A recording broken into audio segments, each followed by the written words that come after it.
There are things a man who tends another man's garden comes to understand about a house that no one else quite does.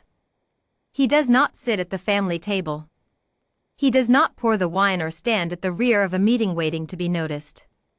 He moves along the outside of the walls instead, through the cold and the quiet, through the seasons that do not wait for any family's business to conclude, and in that movement he comes to know the shape of a house the way you know the shape of a hand you have held for a long time. You simply know the weight. I had tended the grounds at Halcross for 23 years when Miss Edna Paul first arrived. I was deadheading the last of the autumn roses on the day her taxicab pulled up the gravel drive, a plain woman in a sensible gray coat, carrying a satchel that looked heavy with work rather than with anything personal. She did not look up at the house the way most people do when they come to Halcross for the first time. Most people look up. The tower, the long stone face of it, the weight of all that old stone, it stops them. She looked at the ground instead, at the gravel, the way a careful person looks at where she is placing her feet. I thought she was frightened. I was wrong. She was simply precise. Halcross belonged, as everyone in 3 counties understood without needing to be told, to Cormac Vane. He was a man of 47 who wore his authority the way the house wore its stone, without ornament and without apology. Those who needed his protection had it absolutely, and those who tried to work against him found that the machinery of consequence was very thorough and very quiet. He did not shout. He did not need to. When Cormac Vane entered a room, other men had the good sense to reassess whatever they had been about to say.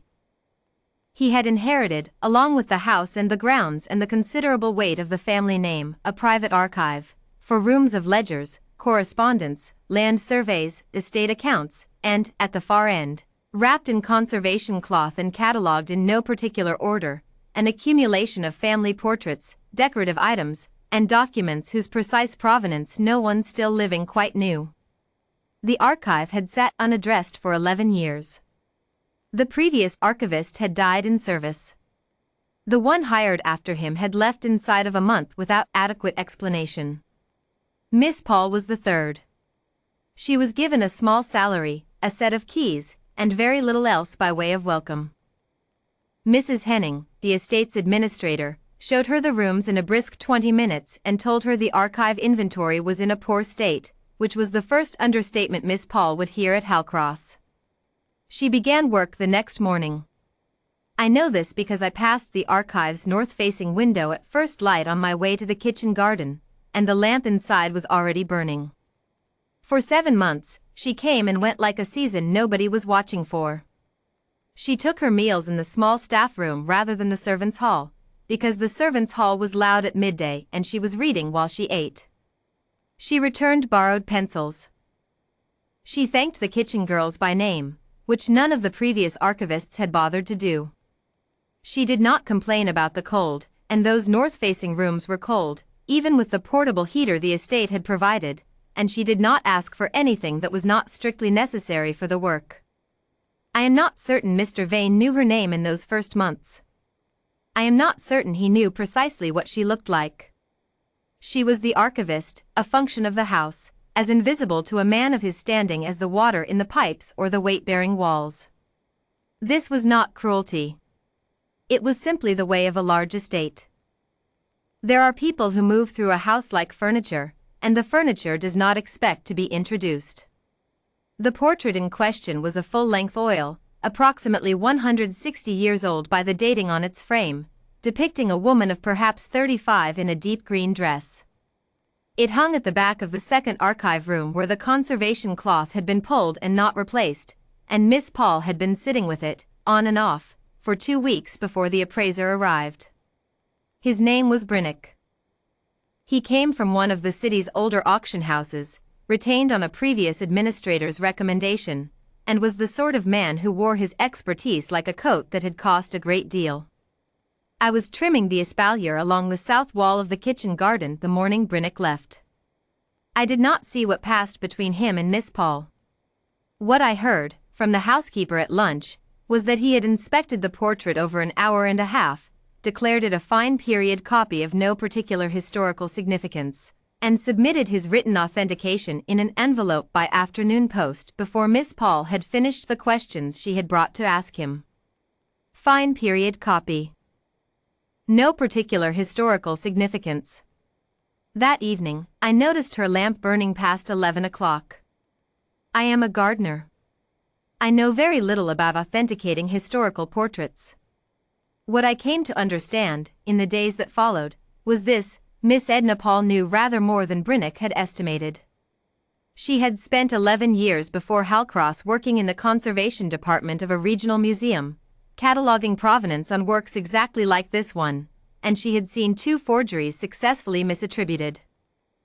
She had the eye and she had the knowledge, and when she sat with that portrait over the following 3 days, with a loupe, with reference photographs from the county historical archive, and with the estate's own household ledger from 1847, which listed the portrait's commission and the painter's name, she built her case the way a careful person builds anything.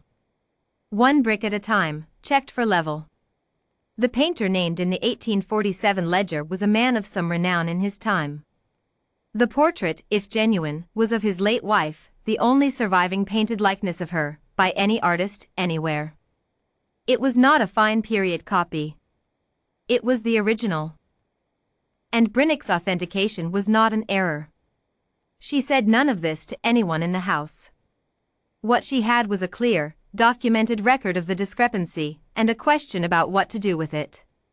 She could post it to the solicitors. She could set it on Mrs. Henning's desk.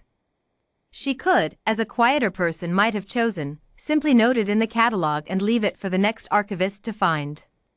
She carried it directly to Cormac Vane.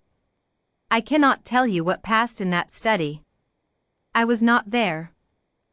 What I can tell you is what the housekeeper told the cook that evening, and what the cook told me when I came in from the garden at dusk, that Miss Paul had asked the personal secretary for 10 minutes of Mr. Vane's time, that she had been given 5, that she had been inside for 40, and that when she came out she was carrying the same leather folder she had gone in with, and she was not, in the housekeeper's phrasing, the least bit ruffled. Composed. As if she had simply done a piece of work and set it on the proper desk. What she had set on his desk, in fact, was the original estate ledger open to the 1847 commission, a set of comparative photographs from the county archive with her annotations in the margins, and a clear, carefully written account of every discrepancy between what the 1847 record showed and what Brinnock's authentication claimed. She had also brought, clipped to the back, a copy of a payment made 18 months earlier from a private collector's account to a holding company connected to Brinnock's auction house. A payment for a work catalogued in that company's own records as the portrait now hanging in Halcross's archive. She had found it in a box of miscellaneous financial correspondence that had never been properly sorted. She had recognized what it was because she had seen the pattern before. The machinery of consequence, as I said, was very thorough and very quiet. Brinnock's case was referred to the professional guild within a week. The solicitors engaged an independent authenticator from outside the county, who confirmed Miss Paul's finding within a fortnight. The portrait, the only surviving likeness of the late wife of the man who had painted it, and also, as Mr. Vane had known since he was a boy and had told no one since his wife died, a woman who bore a startling resemblance to her, was genuine. Its value was not what mattered. What mattered, and what I think Miss Paul had understood without being told, was that it existed, and that someone had tried to take it. Brinnock's license was referred for review by the guild. He did not contest it. The findings were entered into the professional record, and the matter was closed through proper channels, without a raised voice or a broken window or anything that anyone in the house needed to worry about. That was simply how things worked at Halcross when Cormac Vane wanted them to. It was 3 weeks after the authentication was confirmed that I found Miss Paul in the walled rose garden. She had no particular reason to be there. The garden was behind the kitchen wing and not on any path she would normally have taken. I think she had simply needed to be somewhere that was not a room full of documents, and the walled garden in late autumn, bare-caned and quiet, the last few leaves pressing flat against the stone, was the most honest-looking place on the grounds. I had always thought so myself.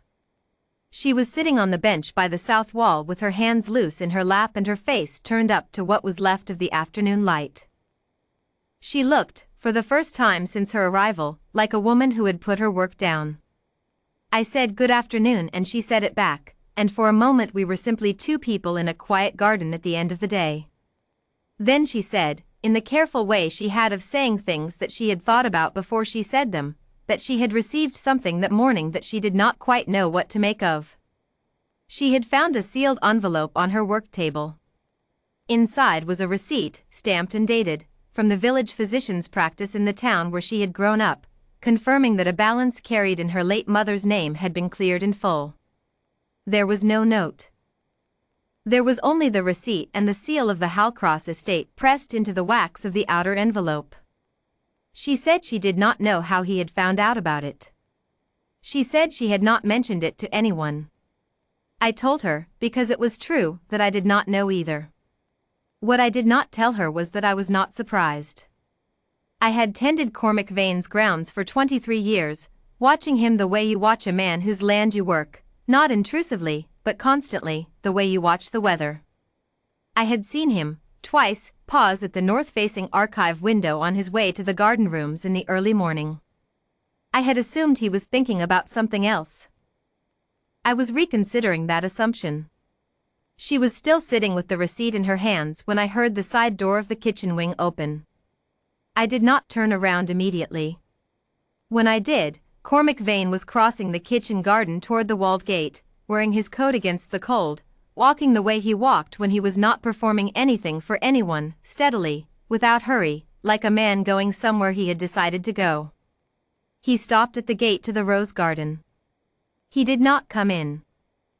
He looked at Miss Paul on the bench, and she looked at him, and there was a long moment in which the bare canes of the roses moved very slightly in the late afternoon air and nothing else moved at all. He said her name. Her whole name, first and last, the way you say a name when you have held it carefully for some time and are now setting it down in the right place.